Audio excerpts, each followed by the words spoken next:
Short Stories. La clé perdue. Nicolas a emménagé dans une grande vieille maison. Il y a 300 ans, un célèbre pirate y vivait. À l'intérieur, beaucoup de choses étaient cassées. J'ai beaucoup de travail à faire, pensait Nicolas. Il a peint les murs, réparé les escaliers et changé les tapis. C'est alors qu'il a trouvé la clé en or. Elle était sous le tapis du salon. Elle semblait très vieille. Waouh, ça doit être la clé du trésor du pirate, Nicolas a pensé. Nicolas a cherché partout dans la maison. Il a regardé dans la cuisine, les chambres et la salle de bain. Mais il n'y avait pas de placard caché ou de porte secrète. Il a cherché autour de la maison, et même sur le toit, mais il n'a pas pu trouver de serrure.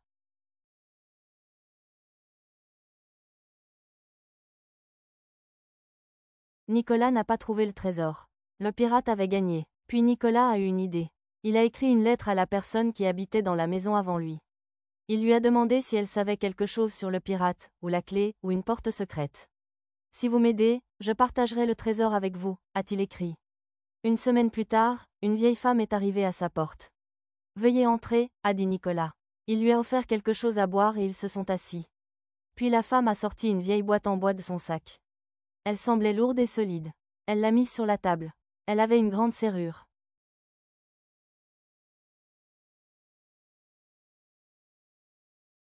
Nicolas s'est levé rapidement. Il était très excité alors qu'il lui donnait la clé.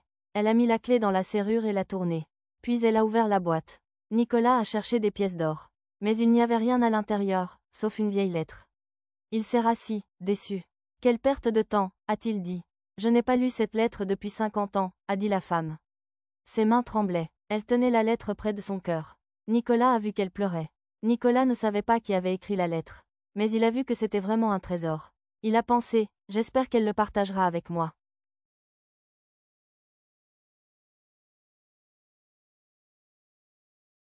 Translation.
Merci,